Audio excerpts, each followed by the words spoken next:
This is deceleration.news. We're talking about an interesting new model of solar this week. Our guest is Cris Eugster, the former Chief Operating Officer for San Antonio's CPS Energy. He's got a new company, Seattle-based Evergreen. It's poised to potentially rapidly expand solar, and they're focusing on the state of Texas, South Texas specifically. Skeptical of the carbon credits market, their approach is to invite companies that truly want to green their footprints to buy into a mid-sized solar project footprint and start putting that energy right into the grid in under a year. Cris, you and I have known each other for a while, certainly since the, 15 years maybe or so, it seems like. Would you jog my memory? When did you come San in? Antonio Current, right? You were at the Current at the time. I came in 2009, and I came in from the city. I was working for Mayor Bill White when he was mayor of the city of Houston, and I was officially the first chief sustainability officer for the city of Houston, as we were kind of thinking more broadly about energy beyond just oil and gas and fossil fuel.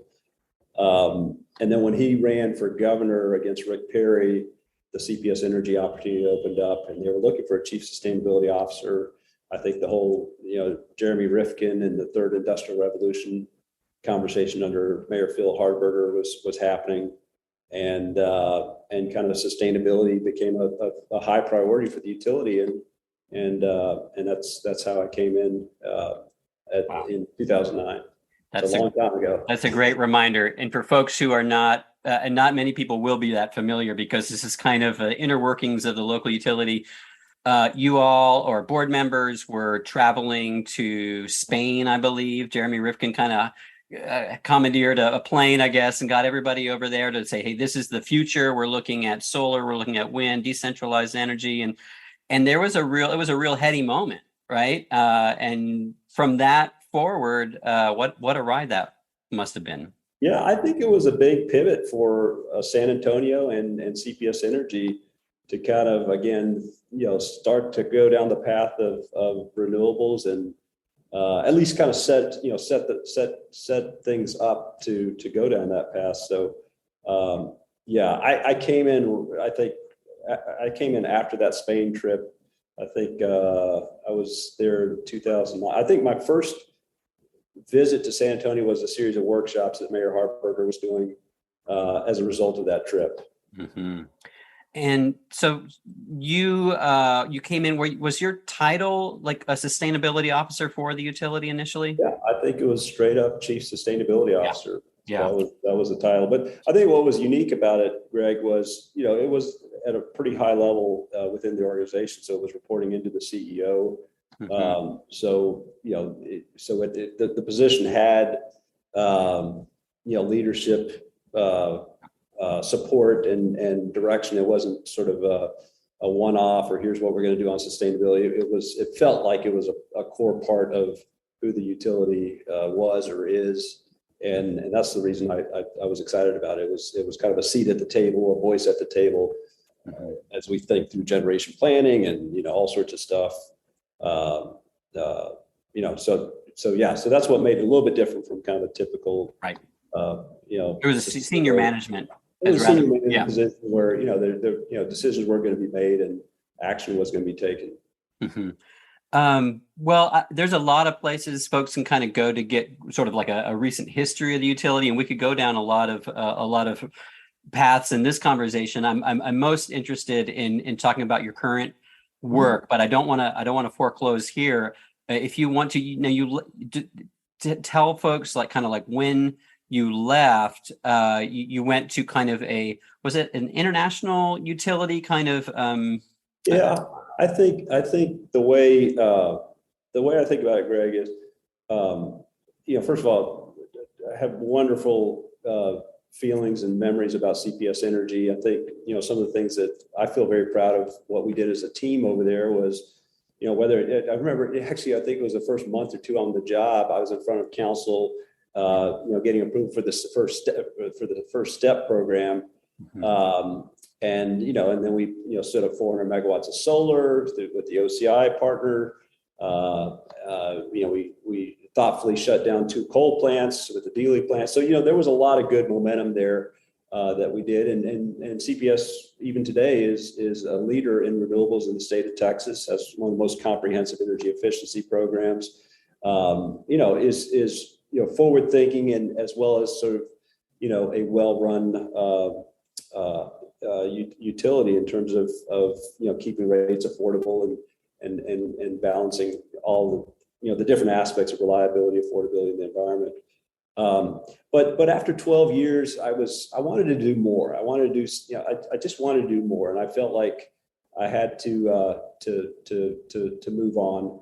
And so in February of 2021, basically last 2 weeks of work, instead of saying goodbye to friends and family, and think Winter Storm Uri hit, and so it was devastating. I was glad I was there because it was all hands on deck. But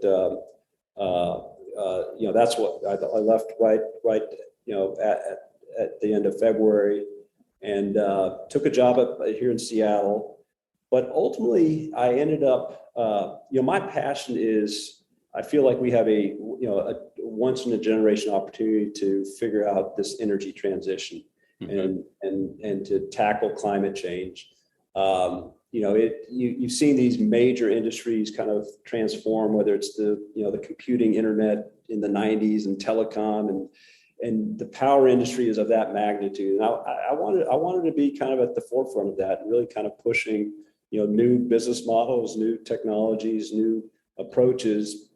And I took a job up here in Seattle, but ultimately I partnered with this venture capital group called Pioneer Square Labs to start a new company, new venture called Evergreen, and it's www.ever.green. We got the .green domain name, and you can check out the site to kind of see what it's about.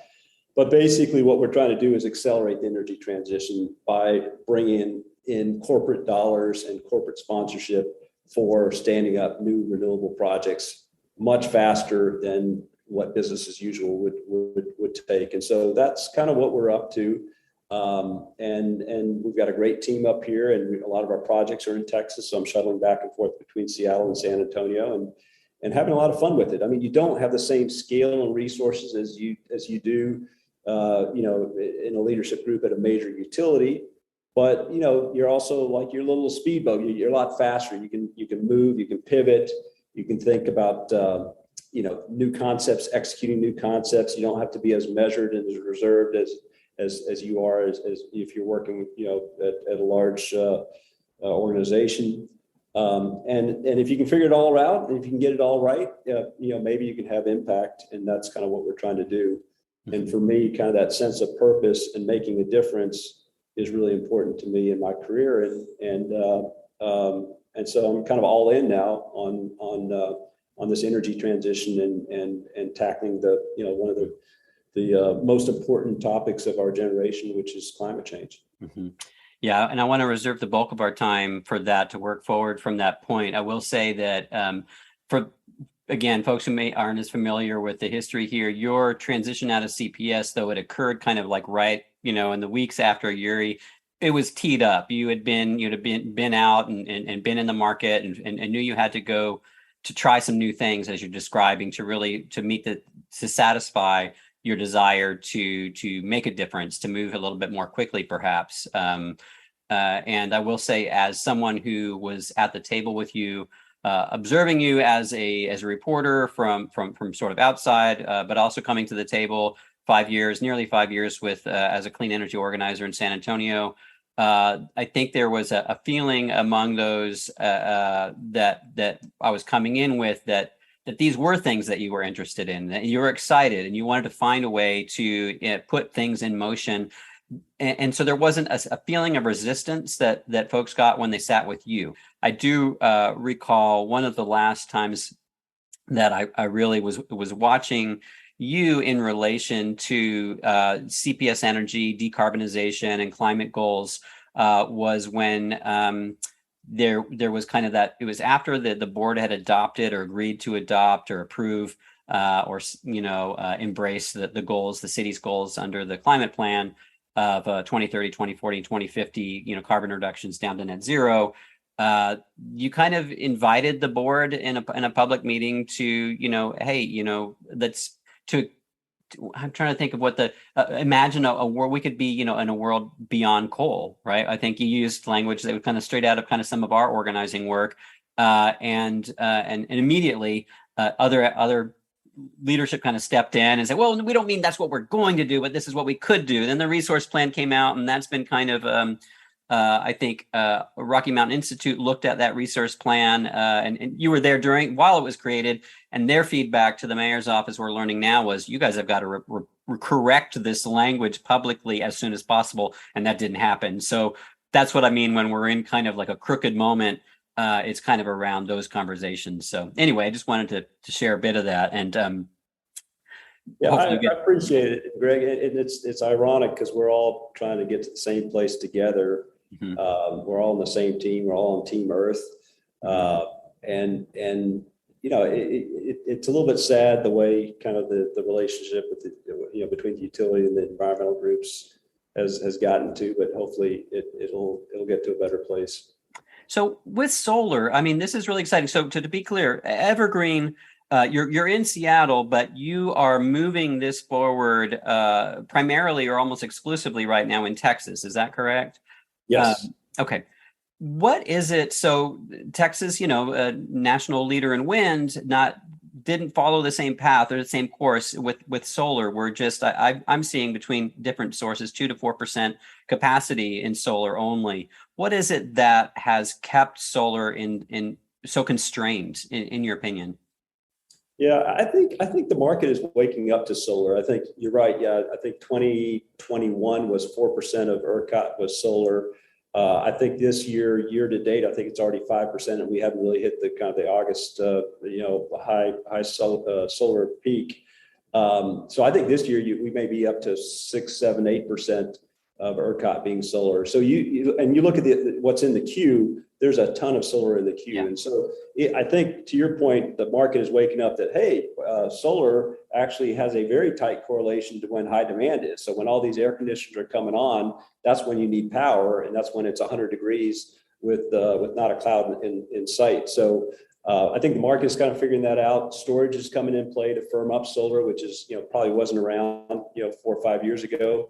So a lot of different factors are making kind of solar, the go-to technology to address, where power is going to come from in the future to power Texas. So yeah, I think solar's day is coming, or it has arrived, and we see a lot more solar. Now, not to say, Greg, to your point, it's going to be easy. I mean, there's going to be transmission, issues. So if you're going to build solar in West Texas, you got to get it to the load centers in San Antonio, Austin, Houston, Dallas. You got transmission challenges. You got project financing issues. You got tax equity. It's a very bespoke market in terms of how you stand these projects up, and that's got to change. Things have to get more standardized, more cookie cutter in how you roll these kind of projects out. And that's kind of what we're trying to do at Evergreen as well. Is we're trying to make it simple. We're trying to build utility scale solar in our cities, near our cities. We're trying to do it at the distribution level so that power goes directly to homes and businesses. Right. We've got a sort of a novel way of doing that at the substation, which is a critical intersection point between ERCOT transmission as well as where the load is at the local level. So for all those reasons, I think we are very, very bullish on solar as being a key resource that has to go way north of the 4 or 5% that it has been here over the last year or so. And we're working hard to make that happen. Yeah, maybe describe also, I mean, just from your experience, I mean, you very clearly know the market down here, certainly from within CPS and for greater San Antonio for the CPS service territory. Solar can kind of come online in a lot of different ways, right? And people talk about, we talk about rooftop solar, and we talk about covering, our cities, right? And as decentralized rooftop solar and different ways that can be achieved. And then I think people from there logically jump, okay, the other kind of solar is these massive solar farms that we see from around the world and then to share on Facebook with these, kind of like memes and everything that are just sprawling seemingly miles of solar panels in the desert somewhere, choking out some vulnerable, grass or lizard or what have you. But you guys are through Evergreen is promoting kind of a middle way that it sounds like there's a number of advantages in your opinion that will allow it to come online faster and grow at a level that we need to see. Can you kind of describe your concept and your project? Yeah, sure. And Greg, I think you're exactly right. So there's rooftop solar that everyone's familiar with. It's smaller scale and it takes a while. You got to have a roof. You got to have a roof that, that you can put a system up there for 20 years. And, and it is a market that is growing. So, all the kudos there. And then you have big utility scale projects that are often, obviously, mostly remote areas that need transmission access. They're $1 billion projects. They take 5 years to kind of come online.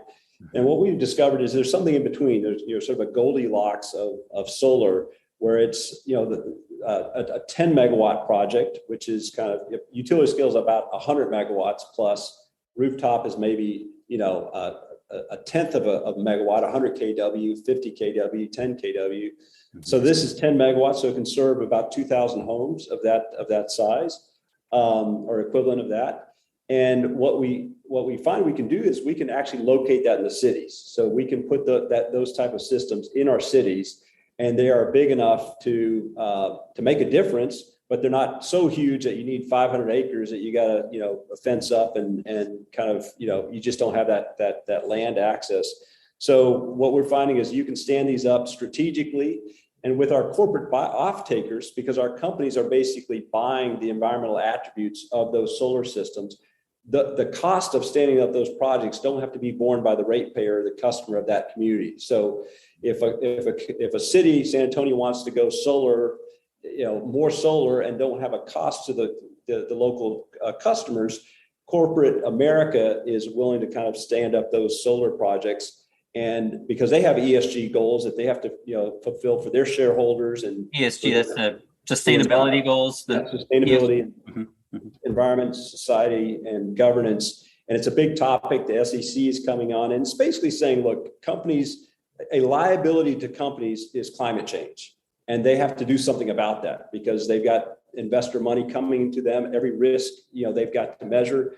And so what has happened out of all this is companies have to have a sustainability plan, and they have to know their carbon footprint. And then once they know their carbon footprint, they need to understand, how are they going to mitigate that? And so there's a whole industry that's come up around this, and companies are stepping up because it's important to their employees that they have a climate plan, a sustainability plan. It's important to their shareholders, their debt agent, their rating agencies.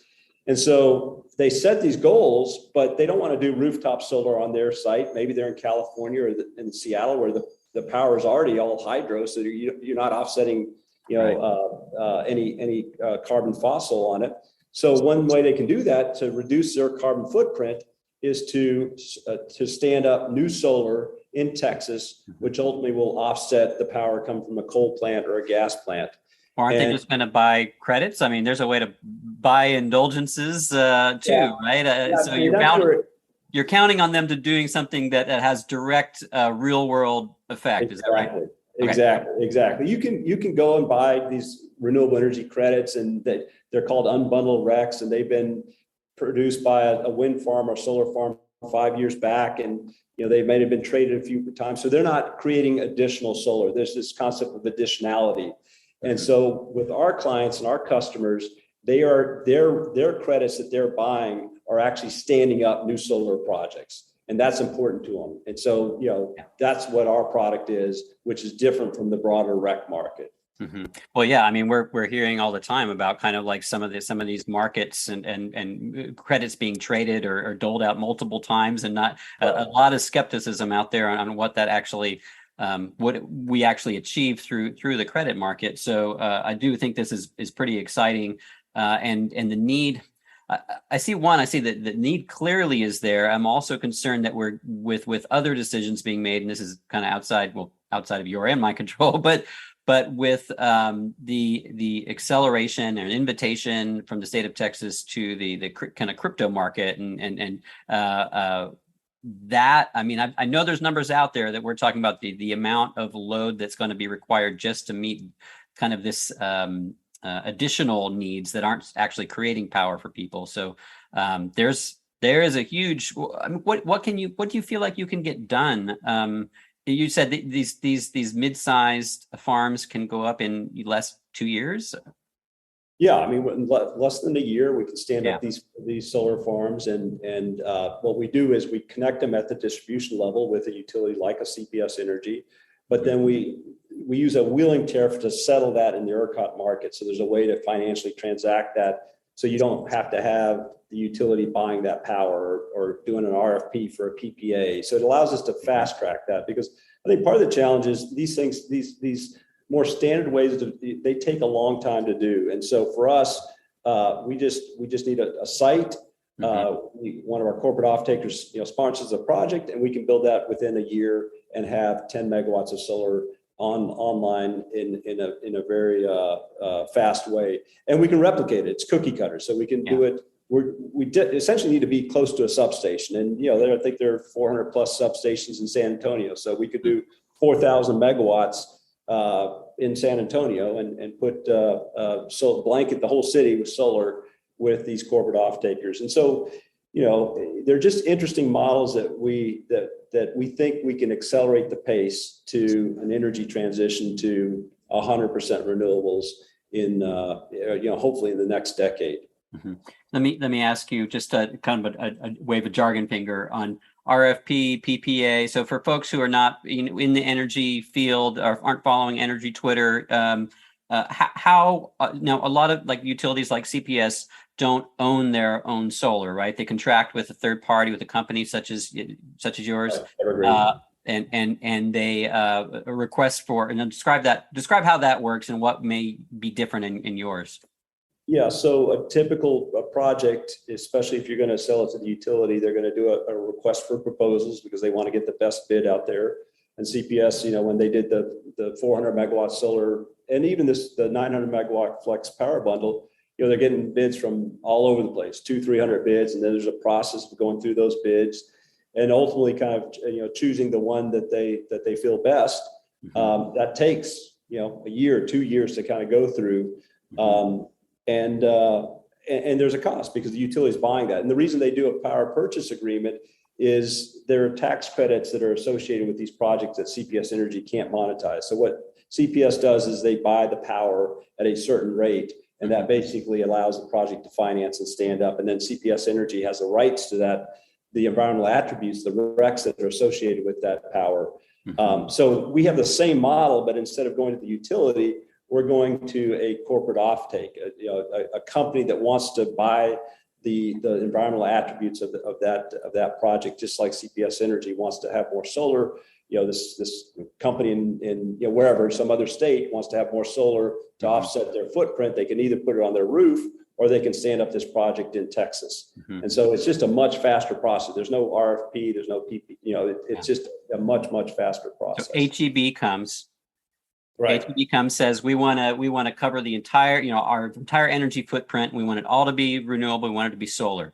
We're going to contract with you or we're going to purchase the panels from you. Do they own the panels or do you own the panels? Well, we own the panels. Our investors would own the panel, but they would if they do a power purchase agreement, they get the power plus the environmental attributes. Okay. Or they could just buy the RECs and the environmental attributes by themselves if they don't want to deal with managing the power. So again, we can keep it simple, but yes, that's a good example of a private company stepping up to address their footprint by putting more solar out there. It doesn't matter if it has to be on their roof or anywhere in Texas. What we care as a society is that carbon is not getting into the system because we got a cleaner grid. It's interesting, Greg, because there's a lot of venture money chasing direct air capture carbon. Like you're going to, we're going to solve this climate problem through technology. We just have a giant vacuum cleaner that just sucks all the carbon out of the air. And to me, that's a little bit of you're betting a lot on a sort of a wishful thinking. you can almost, I use the analogy, you got this bathtub full of water and the bathtub's overflowing, and you got this direct air capture where you got a spoon that you're just trying to take the water out spoon by spoon. Why not just turn the faucet off? Let's stop the water from coming into the tub, in the first place. Yeah. And the faster we can get to, more solar, more wind, more storage, the less we're going to have emitting from, fossil plants. Mm-hmm. And so I think that is our approach. Like, the more renewables we can get out there, we should have 100x, 1,000x more renewable projects out there, so that we don't have as much emissions on the thermal side. Mm-hmm. Now, how can Texas, majority deregulated market? I mean, we're talking about, keep coming back to San Antonio because that's our connection. But this is a little island, regulated, like locally owned utility in a big C that ERCOT manages. What do you need from ERCOT, from the PUC, from these various utilities where you're operating in their areas, you're affecting the maybe transmission operations? What do you need from them, and in what ways could I have to ask, because so many things are becoming politicized so quickly. I'm looking at right now it's illegal in the state of Texas to have to sell green bonds, right? I mean, they'll say, oh, you're discriminating, you're boycotting oil and gas if you sell a green bond, and that's become tight with the bank and the finance industry here. It's very. I'm trying to understand it, and right now I'm doing some research. But what do you need from ERCOT? Do you need anything particular, anything special, or is this kind of are you ready to come in and do the job? Yeah, I think that there's a lot of goodness in Texas. I mean, Texas is a sort of a market-based approach to a lot of these technologies. I think for us or any other project developer that is trying to put more clean generation into the system, we just want to have it easy to do business. We want to make sure the interconnection process is seamless, that we don't get stuck in a queue of 2 years of waiting to get a project, studied. The rules need to be pretty clear. One of the things that we need for our projects is we need to be able to wheel the power from the distribution system to ERCOT to settle the power financially there. And it's kind of an obscure tariff, but it's a tariff that all utilities in Texas and the PUC are required to have. But not all utilities are there, and different utilities price that at different levels. And so there's just a lot of confusion and ambiguity as we're trying to bring some of these newer technologies into play. Not only, I wouldn't say newer technologies, but newer business models, different approaches using existing technologies. And that's where I think utilities and ERCOT can help. Like, and to Paula's credit, she always talked about making CPS Energy a pilot for new technologies. And I think that's a great concept. Like, utilities don't necessarily have to take the risk of those new technologies. That could be the investors, that can be the corporates, but we can't be stuck with an inefficient process. We can't be stuck, like, if it's going to be hard to do interconnection with ERCOT or with the local utility, or if this tariff doesn't work or it works differently. I think that's where we need utilities to kind of be very efficient and very innovative in how they work with players out there that are willing to risk and do things a little bit differently, and stand up projects that that wouldn't happen without them putting capital to play there. Mm-hmm. So we're not looking for funding or costs to be borne by the utilities or ERCOT. What we're looking for is sort of an ease to do business and sort of a standard, efficient process around some of these newer technologies and newer approaches. So a wheel-in tariff is essentially a tax on a company that's putting energy onto the grid. Is that? Yeah. So for us, since we're putting our generation sites at the distribution level, so we have to work with a local utility. Mm-hmm. Well, the local utility is not going to buy our power because we're not doing it through a PPA. So what we need to do is get that power to ERCOT. So even though those electrons are actually staying local, we need to financially be able to settle that. We need to be able to sell that power into the market. So there's what's called a wheeling tariff, which charges the project the use of that distribution system to get it to the merchant market. And so from their standpoint, they're saying, well, we paid for these lines, and so there should be a charge for it. I think what we see is some utilities don't have a charge at all because they say, well, it's solar power. So you're basically, providing power to a community, and that's a good thing. We're not going to charge you for it. Storage, we might charge you for it because you may be, charging that battery, during certain drawing times. Down. Mm-hmm. But with solar, we won't charge you. Other utilities will have a charge rate. So it's a little bit all over the place. And I think that's where, if you're going to put some of these new models, new business models, new technologies in play, we need utilities to kind of, just be very user-friendly in terms of their processes and their procedures. Mm-hmm. Let me ask you, where can we expect, or where do you expect to be breaking ground? How quickly? What kind of clients are you talking with? What can you share about that process? And you talked about 100% getting. I think you were talking about the state of Texas, but getting to 100 or maybe beyond, but 100% renewable. What's the landscape look like at that point in terms of like the technology that's out there and being employed? I mean, it feels like solar is the gateway, right, to a whole new world, right? Yes. So if you could tell me a little bit about what you can in terms of Evergreen. And when we're going to start seeing headlines about, turning soil and putting projects to work. Yeah, so we've got one project in Laredo, Texas, that is in the works, and two in South Central Texas. I would say, and we've been at this for about 6 months, so we're kind of still early. Yeah, I'd say in the next 3-4 months, I think we'll be a lot more sort of press releases on breaking ground and doing exciting things. So we've got 3 projects that I think are pretty far along. We on the corporate side, we're having people step up and sponsor some of these projects. And so we're getting some pretty good traction there. I think for us, we have a bold, audacious goal of 100% renewables by, let's say 2035. I think 2030 is going to be a stretch. I think it's probably easier to get to 70, 80% renewables, but that last 20% and kind of being able to be resilient under all sorts of different conditions, I think that's where it gets really, really difficult. But the problem though, Greg, and you and I've talked about this, is, we put these 2050 goals out there, but 2030 is where we've got to show meaningful progress there, because, the more we push this off, the velocity matters, and the more cumulative it is, and the more dire the situation becomes. So I think for us, we want to get to 100% renewables. I think if we can even get to 60, 70% by 2030, which is 8 years out, we should put that should be high on our priority.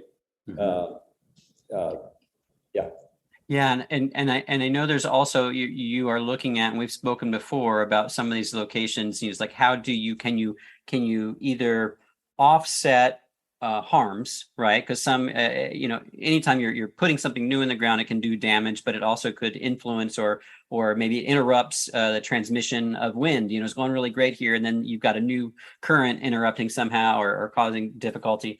But also, just the social well-being of people in Texas and in Greater San Antonio.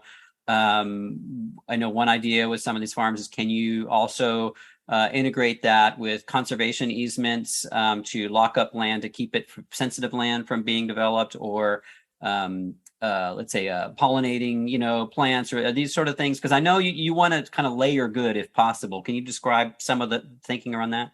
Yeah, I think that's a really good point. I think by just being intentional about, and thoughtful about different ways of layering things in, you can do a lot of good without a lot of additional costs. So, we have a broad ESG scorecard around this sort of broader sustainability concept that doesn't just, factor on the energy environment side, but it also looks at the just transition, what the land use is. We're talking to the Nature Conservancy on some of our methodology. So we are being very thoughtful in standing up these projects, and what are the co-benefits to the land? I mean, whether it's pollinators, there, natural grasses, whether it's even concept like, are there sort of regenerative agriculture opportunities there as well? Those are all high on our mind, because if we can kind of stack those values up, that project becomes even more impactful from a climate and earth perspective. So we're thinking about that. And then your concept of, thinking about where you site these things. I mean, there are places like the Edwards Aquifer recharge zones, or those are places that we're not going to develop. And is there a way to, to put solar there where you still can recharge the Edwards Aquifer and you can create energy production at the same time? And so, we've in my prior life at CPS, we did have a lot of conversations with SAS, very forward-thinking utility there as well, around opportunities to site things at wastewater treatment plant. And I think the sink, we put 20 megawatts of solar right next to the wastewater treatment plant there in San Antonio at their major facility.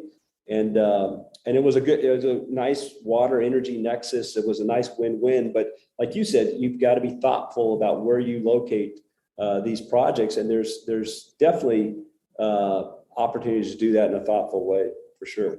Are there any companies that you would not want to bring solar in for? I mean, I know the knee jerk is like, we got to replace all of this fossil fuels. We got to put something better in the ground.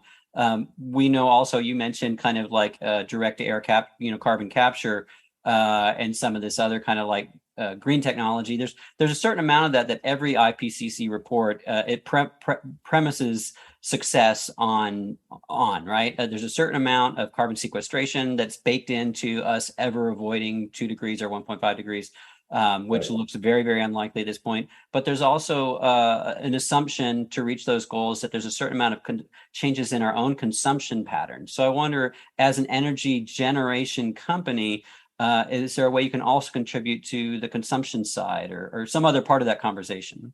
Yeah, I think it's an important point that, we're going to need more renewables beyond just our load. So we've had conversations with this, with a group that is looking to do direct air capture when you take your carbon out of the air, but they need energy. And so if they power that with fossil, they kind of defeat the purpose of what they're trying to do. And so having renewables to power their technology or green hydrogen, we're talking about a hydrogen, economy. Well, you got to have a hydrogen fuel feedstock. You have to have a source for that. And, electrolysis, breaking up the water molecule is kind of one way to do that, but that needs energy. And so being able to power some of these new technologies with solar, with, renewables, I think is going to be a really important part of this. And we can't lose sight of that. So, because a lot of these things, we think we're adding good, but then we may be, doing more harm than good if we don't do it the right way. Mm-hmm. So I think that it's not just powering communities and load and things like that, but it's also powering some of these new technologies as well that we got to be to have in our mix. Getting back to your consumer question, I think it's a good thing. I think for all of us, we make our choices in terms of, what our how we want to live our lives and how we want to be, sustainable, what good we want to do to the earth and our communities around us. And I think each of us, I think that's it's general in the ethos of all of us in terms of being good human citizens, so to speak. But our perspective is we don't want to shame the consumer. We want to say, oh, you got this, you got to do things differently. Consumers, really, we think companies are a really natural spot here. I mean, they have built their companies, they've made their profits off, this, building this great economy, this great nation that we have. And I think they are willing to step up to the plate and help sponsor and fund this energy transition. I think it's a lot to put on consumers. And I think government and utilities, are huge game changers, but they're slow and it's going to take them time. So I think this corporate ESG, it's had sort of, we as a industry don't get it always right, but I think it is a really important sector there to make a difference, and I think companies are ready to step up. Yeah, and this may be another conversation. That's okay if it is. But I'm thinking when I think about consumption, I think not even necessarily at the individual level, right? This could be at the corporate level. What companies some companies probably don't deserve to grow, right? They actually are just even powered by 100% renewable energy. There's parts of our economy, and I can think about some in munitions right now that I think probably don't deserve to have a green label. So we're talking theoretical now because we're not talking about any specific companies, but I am excited about your project. I'm excited to see it you're talking about South Central and Laredo, right? So you're talking about our area, and there's certainly solar, the coming on, the construction and coming online. There's good jobs. It's not the employer wants an operation the way maybe some other energy sources are. But there's probably a number of ways that there can be these creative partnerships can bring some kind of security to folks, you know? Yeah, we'd love to do something in San Antonio. We've had some conversations with CPS Energy, and I think there's appetite to do stuff there with our process. We're also talking to St. Phillips and their team there to bring in kind of the workforce aspect of it. So I think it's a right set of partnerships coming together around an aligned mission, and then making something happen, not just talking about it. Let's actually make some stuff happen. Let's put some solar panels up. Let's bring storage in there. And our belief, at some point, these are the power plants of tomorrow. I mean, this will be ultimately. Right now, they are part of the mix, and they're an important part, and they will grow.